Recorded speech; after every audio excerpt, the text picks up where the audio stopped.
गोटे रेसिपी रे दुई दुईटी स्वाद पाइबे। हुए तो फूलकोबी रे एमिति रेसिपी आगुरु बनै नथिबे। फूलकोबी रे सेही भजा तरकारी मसला खाई खाई जदि बोर हो गलेनी ताहले एई रेसिपी को ट्राई करंतु। रुटी पूरी परोटा भात सहित खाइबा पई बहुत बढ़िया लागिबो। फूलकोबी रो एई दमदार रेसिपी बनाइबा पई वीडियो को संपूर्ण देखंतु। वीडियो भल लागिले लाइक करिवे, शेयर करिवे, चैनल रे नुआ थिले सब्सक्राइब करनेबे, फेसबुक पेज रे देखुतिले फॉलो तो निश्चय करिवे। नमस्कार, लता ओडिया किचन रे आपण समस्तंकु अनेक अनेक स्वागत। फूलकोबी रो टेस्टी रेसिपी बनाइबा पई एठी नेछि मो गोटे मीडियम साइज रो फूलकोबी। आपण माने फूलकोबी कम अधिया करके नै परिबे निज हिसाब रे। तो एठी देखंतु फूलकोबी को अति छोट बा अति बड़ बड़ करके मु काटिनी, मीडियम पीसेस रे काटिची। आ फूलकोबी ठीक भाव में सिझिया पई फूलकोबी डेम्फ को एभली हल्का के कट लगे नेबे। फूलकोबी को काटी सारा पर प्लेन पानी रे मु दुई थर खंडे धोईकी रखीची। तथापि आमे फूलकोबी को आहरी भल भाव में सफा करबा। आधा चामच लुण, आधा चामच हळदी गुंड देदबा। आ फूलकोबी को बुड़ीला भली फुटुथिबा पानी आमे दबा। आ एई भली फूलकोबी को फुटा पानी रे आमे 10 रु 15 मिनिट पर्यंत छाड़िबा। फूलकोबी रे पोक भी रही थाए, ता सहित फूलकोबी रे बहुत प्रकार सार भी प्रयोग होता है। तो सही सब जिनस रक्षा पाइबापी फूलकोबी जेकोसी रेसिपी बनातु ना कहीं फूलकोबी को यही भाव में भल भाव में धोइबे। 15-20 मिनिट पर फुटा पानी फूलकोबी को बाहर करबा और भल पानी रे धोईकी ये गोटे जाली को बाहर करबा और गोटे बड़ जगह को रखी नबा। एबे हम एथिरे दबा कटा आलू। एठी मु गोटे बड़ साइज रो कंचा आलू को चोपा बाहर करके एई भली लंबा लंबा करके काटिकी नेइची। आलू को अति पतला करके भी काटिबेनी बा बेसी मोटा करके भी काटिबेनी, मीडियम पीसेस रे रखिबे। एबे हम एथिरे दबा आधा चामच लुण। एबे हम एथिरे दबा 1/4 टीस्पून हळदी गुंड, ता सहित आधा चामच आमे लंका गुंड भी देदबा। फूलकोबी आलू उपरे पतला कोटिंग गोटे आसिया पई आमे 2 बड़ चामच कॉर्नफ्लोर ऐड करबा। एठी आमे फूलकोबी पकुड़ी बा चिप्स तयारी करूने तो बेसी कॉर्नफ्लोर पकेइबेनी। कॉर्नफ्लोर जगह रे आपण माने चाउल गुंड 2 चामच बा बेसन 2 चामच व्यवहार करि परिबे। एबे आमे कोन करबा, ए सब जिनस को भल भाव में गोले नबा। आपण माने एई भली गोले पारिबे, नै तो हाथ रे मध्ये भल भाव में मिक्स करि परिबे। तो एठी देखंतु मु भल भाव में गोले नेइची और देखि पारथुबे बिल्कुल भी मु अधिक कॉर्नफ्लोर देइनी। आपण सेई भली ही करिवे। देखंतु हल्का हल्का बा पतला कोटिंग फूलकोबी आलू ऊपर आछि। एमिति ही हमकु दरकार। जेहेतु थरे आमे लूण पकेइछे पानी बाहरी जिवो तो गोले कि आमे बहुत समय छाड़ीबानी, सांगे सांगे याकू भाजिबा। तो भाजिया पई एपटे गोटे कड़ाई रे गोटे बड़ा चामच देइछि सोरिष तेल और तेल को भल भाव में गरम करबा। तेल भल भाव में गरम हो गला परे फूलकोबी आलू को आमे एथिरे ऐड करबा। तो देई साला परे गैस रो फ्लेम को हाई कर देबा। हाई फ्लेम रे आमे फूलकोबी आलू को प्रथमे 2 मिनिट खंडे एपट सेपट करके भाजिबा। प्रथम 2 मिनिट हाई फ्लेम रे भाजिबा द्वारा आमे जो फूलकोबी आलू रे जो कॉर्नफ्लोर टा पकेइजे से कोन हबो ना फूलकोबी आलू पर भल भाव में लागि परिबो बा सेट हे परिबो। 2 मिनिट पर कौन हम फूलकोबी आलू उपर कॉर्नफ्लोर पूरा लगिଯିବ। आ फूलकोबी आलू रे जो हल्का हल्का पानी अंश थिबो से भी सुखीଯିବ। तापर आमे गैस रो फ्लेम को मीडियम करके 6 रु 7 मिनिट पर्यंत खोला रे एमती भाजिबा। 6-7 मिनिट भाजिला पर देखि पारथबे फूलकोबी उपरे हल्का हल्का गोल्डन कलर भी पळे आछि। एमिति ही भाजिबे आ ता सहित फूलकोबी आलू एठी 50% खंडे सिझी गलाणी। ध्यान रखंतु ए रेसिपी पई फूलकोबी आलू को भल भाव में भाजिबे, माने टिके कड़ा करके भाजिबे। एबे आमे फूलकोबी आलू भजा को गोटे प्लेट को बाहर करबा और साइड रे रखिबा। एबे आमे सेही सेम कड़ाई नबा और सेथिरे आधा छोट चामच खंडे तेल दबा और तेल रे कटा पियाज और कटा कैप्सिकम दबा।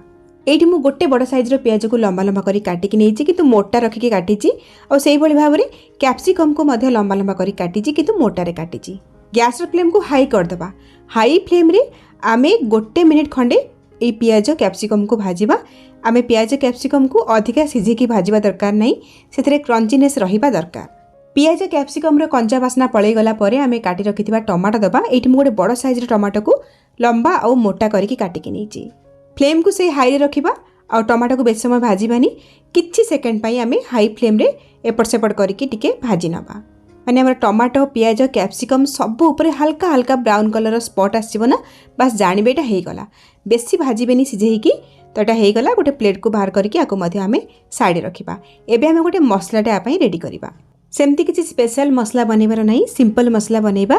तापई गोटे मीडियम साइज रे कटा पियाज, 1 इंच रे कटा अदा, 2टा कंचा लंका आ 15 रु 20टा छोट साइज रे रसुण कोला ए सब को हमें ग्राइंडर जार रे देकी दरदरा करके ग्राइंड करबा। पानी देकी पेस्ट बनैबानी, एई भली दरदरा करबा। तो मसला पेस्ट रेडी आपको साइड रखा से सेम कड़े मुझे आउ आउ गोटे बड़ चामच देती सोरिष तेल तेल गरम हो गला गोटे चामच दबा गोटा जीरा जीरा फुटीगला ये जो दरदरा मसला आम ये आड करवा आउ 3 ରୁ 4 चामच पानी भी एथिरे देदेबा। एबे आमे किछि गुंड मसला ऐड करबा आधा छोट चामच हळदी गुंड गोटे छोट चामच काश्मीर रेड चिली कलर पाई राग न थाए एथिरे गोटे छोट चामच धनिया गुंड गोटे छोट चामच जीरा गुंड आउ देदेबा स्वाद अनुसार लुण। तो फूलकोबी आलू रे भी भाजिला बेले लुण पकईथिले देखिकी लुण पकेबे। तो ये सब मसला को भल भाव गोळई नबा आउ गैस रो फ्लेम को लो टू मीडियम करके ए मसला को 5 ରୁ 6 मिनिट पर्यंत भल भाव कषि नबा से पर्यंत कषिबा जो पर्यंत कि मसलार तेल पूरा अलग न हो जाइए। तो 5-6 मिनिट पर मसला भलरे कषि होपर आम भाजी रखि फूलकोबी आलू को ये आड करवा आ भल भाव गोळई नबा आ गैस फ्लेम को लो टू मीडियम करवा। फूलकोबी आलू को मसला सहित आम 2 ରୁ 3 मिनिट भल भाव कषि नबा। 2-3 मिनिट पर आमर मसला सहित फूलकोबी आलू भल भाव कषि होपर ये आम कौन करवा ना गरम पानी ऐड करवा।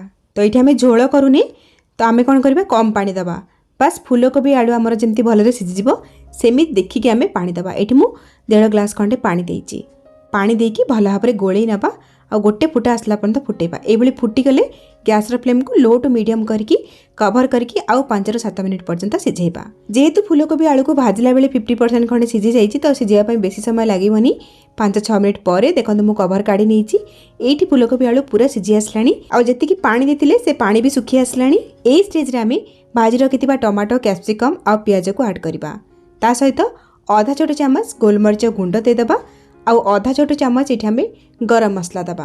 आ रेसिपी को आहरी टेस्टी करने और टेक्सचर बहुत बढ़िया आने आम गोटे बड़ चामच दबा टमाटो केचप। जदि आपको टमाटो केचप पसंद नुह ताले आपण माने स्किप मध्य करि पारंती। आउ किछि कटा हेतिबा धनिया पत्र को ऐड करबा आउ सब को गोळई नबा। निश्चय फूलकोबी को एभली भाव बनातु देखिए फूलकोबी ये रेसिपी गोटे नुआ स्वाद आनीदेव। पछरे आम किछि मसला ऐड कले ता सहित टमाटो कैप्सिकम पियाज सब ऐड कले सी भी टिके हल्का सीझिब तो कवर करनबा आउ लो टू मीडियम फ्लेम रे आउ 2 ରୁ 3 मिनिट खंडे छाड़िबा। आउ 2-3 मिनिट पर ये सब जिनसर फ्लेवर बहुत बढ़िया आसी जाइछि। आउ ध्यान रखिए टमाटो पियाज कैप्सिकम आपको बेसी सिझेबेनी ये गोटा गोटे रही आउ से क्रंचीनेस रहिबा भी दरकार। आउ देखंतु फूलकोबी भलरे सिझिछि किंतु गोटा गोटा हाइकी अछि आलू भी सेमती भल भाबरे सिझि जाइछि किंतु गोटा गोटा हाइकी अछि।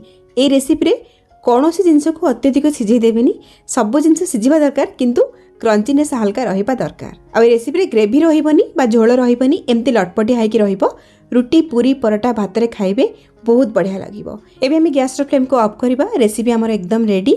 ए रेसिपी रो ना आपण माने कोन देबे मते कमेंट सेक्शन रे निश्चय जणेबे। ताले आज पई रोची पुणी आसीबी आ गोटे नुआ रेसिपी नै कि से पर्यंत रहिली नमस्कार बाय जय जगन्नाथ।